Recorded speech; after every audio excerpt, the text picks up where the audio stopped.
Hey guys, Tyler here.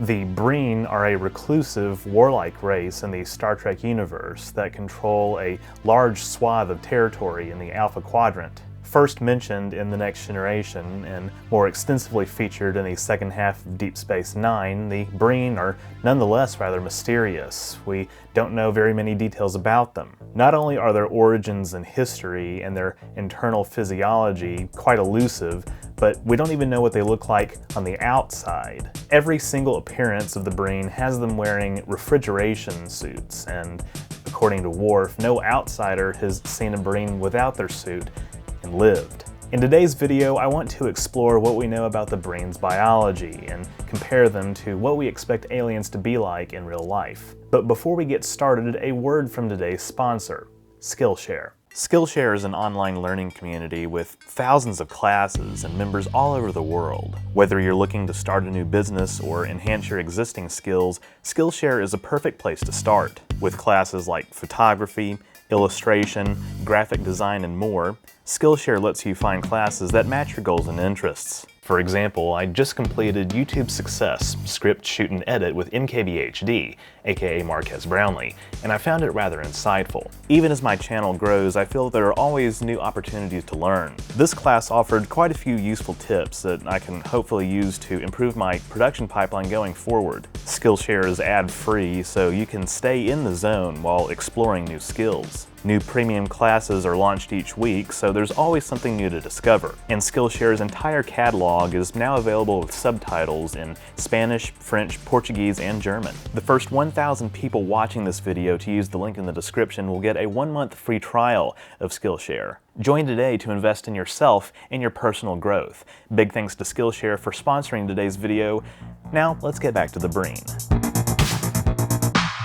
The writers of The Next Generation and Deep Space Nine took a rather nonchalant approach to establishing background details about the Breen. In fact, Ira Steven Behr once described the Breen as sort of a running joke, quote-unquote, and many facts about their biology were conceived without a composite picture in mind. It's said that they're impossible to read by empaths, and the hidden manner in which they're portrayed, that is, fully clothed, wearing masks and helmets, was done mostly as a cost-saving measure. So, great, the out-of-universe reason for the Breen's appearance was basically because the writers were just throwing ideas out there one by one. Ultimately, however, as the Dominion War arc ramped up in DS9's final season, the Breen came to be presented as a more immediate, serious, and powerful threat, even going so far as to attack Earth, and thus becoming a major player. Regardless of their origins and initial purpose, behind the scenes though, the Breen's distinct appearance has afforded lots of storytelling opportunities. And in our case, it offers more leeway for speculation about their true biology. With that in mind, let's take a closer look at their homeworld, which can provide a framework for discussing their evolutionary history. The main defining feature of their homeworld is that it's very cold. This is mentioned several times throughout the series, except for one instance where the Vorta Wayun describes it as quite comfortable, though this remark is given in the context of his profession as a diplomat. In canon, it's never established what kind of star the planet Breen orbits, but the non-canon reference books, Star Trek Star Charts, and Stellar Cartography, the Starfleet Reference Library, suggest the planet Breen's primary is an M-class red dwarf star. Red dwarf stars are among the longest-lived stars in the universe, and because they are smaller and cooler than other stars, planets orbiting them can have some pretty weird properties, like being tidally locked, that is, with one side of the planet facing the star in a perpetual day and the other side facing away in a perpetual night. But the Breen's home planet may be so different from what we're used to that it may not matter if it orbits a red dwarf star or not. Indeed, some non-canon sources suggest that one reason we've never seen a Breen without their suits, even Kira and Dukat, who we see steal Breen suits to disguise themselves in indiscretion, is that their bodies liquefy upon contact with an oxygen atmosphere. Think the aliens from Signs, whose skin corrodes upon contact with water.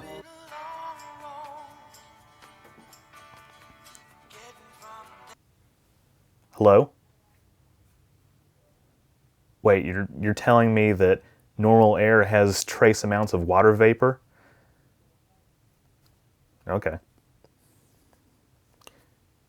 Dang, that movie's stupid. Anyway, one fact about alien biochemistry, or, well, at least hypothetical alien biochemistry, that is often overlooked is that not every species has to evolve within an Earth-like atmosphere. As I discussed in my video about the Tholians, in addition to silicon dissolving in silicate rock, some proposed alternative solvents for biochemical reactions include ammonia and hydrocarbons like methane and ethane. In fact, liquid methane is known to exist on the surface of Saturn's moon Titan, which happens to have an atmospheric pressure similar to Earth's, except, well, without any substantial amount of oxygen, so you would still suffocate. But in any case, if the planet Breen is in fact at all similar to the moon Titan, then this could explain why the Breen have to wear refrigeration suits, since methane only exists at a liquid dozens of degrees below freezing. Of course, this is just pure speculation about the nature of the Breen homeworld. All we really know is that it's just cold. But some more details about Breen biology from canon still paint a picture of a rather unconventional species. In addition to introducing their environmental suits, DS9 also suggests that the Breen have no blood or other circulatory system. This probably seems quite odd, since even arthropods with open circulatory systems still have a special fluid called hemolymph in place of blood. How could an alien not have blood? Well, first off, aliens can be anything they want and they don't need your permission. And secondly, there are actually some Earth phyla that don't have liquid circulatory systems. The most primitive animal phyla, such as jellyfish, corals, sea anemones,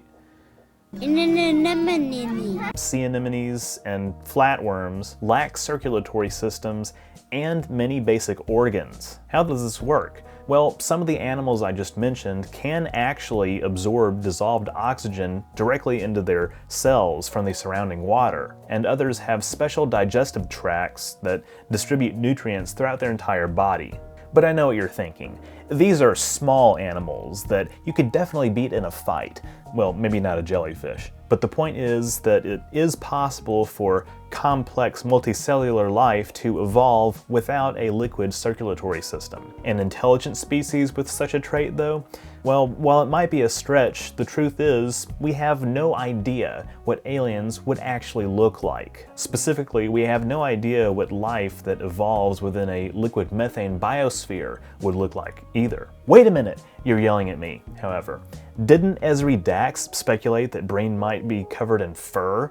And couldn't the snout-like protrusions on their helmets mean that they're a canine species? Well, this actually gets at the heart of another contention about the Breen, that they're actually not a singular species. Again, canon information regarding their biology is scant at best, but the novels and some other sources do offer some interesting explanations about the Breen. In David Mack's novel Zero Sum Game, it's revealed that the Breen are in fact composed of multiple different species who use the name Breen to refer to their society. It's likely that many of these species would originate from different homeworlds, although it is possible that they share a homeworld much like the different Xindi species. The main reason David Mack decided to go this route is because he felt the various canon descriptions of Breen biology were just too contradictory, had too many discrepancies to be neatly reconciled. Some of the show's writers have also given their opinions on what the Breen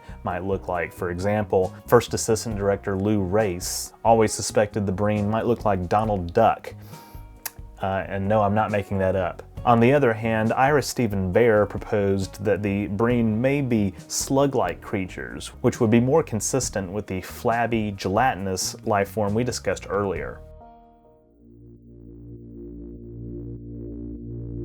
So, to recap, the Breen most likely hail from a homeworld with a very cold climate, possibly a world where methane gas exists as a liquid. Their possible lack of a liquid circulatory system could in fact work to their advantage, as it's one less vital system to be injured. With their true appearance being shielded by environmental suits, they could function quite well as stealth agents. But their possible inability to function in normal oxygen atmospheres limits the range of environments they can work in. So, if you were a perhaps unscrupulous commander of an anti-Federation faction, would you recruit a Breen to be part of your crew? Why or why not?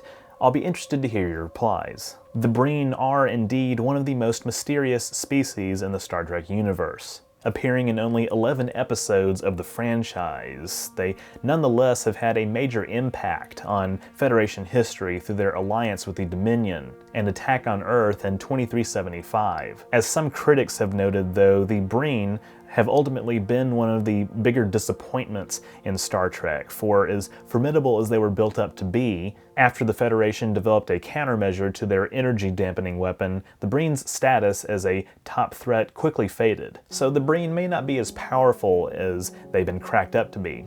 But I think that this does open up the possibility of exploring future stories regarding the Breen and their place in galactic politics. What do they really want? What are they hiding? Not just in terms of their motives, but also literally under their suits. Perhaps one day we'll get the answer to these questions. In fact, some Discovery writers have said that they would like to take the mask off of a Breen one day. But what do you think?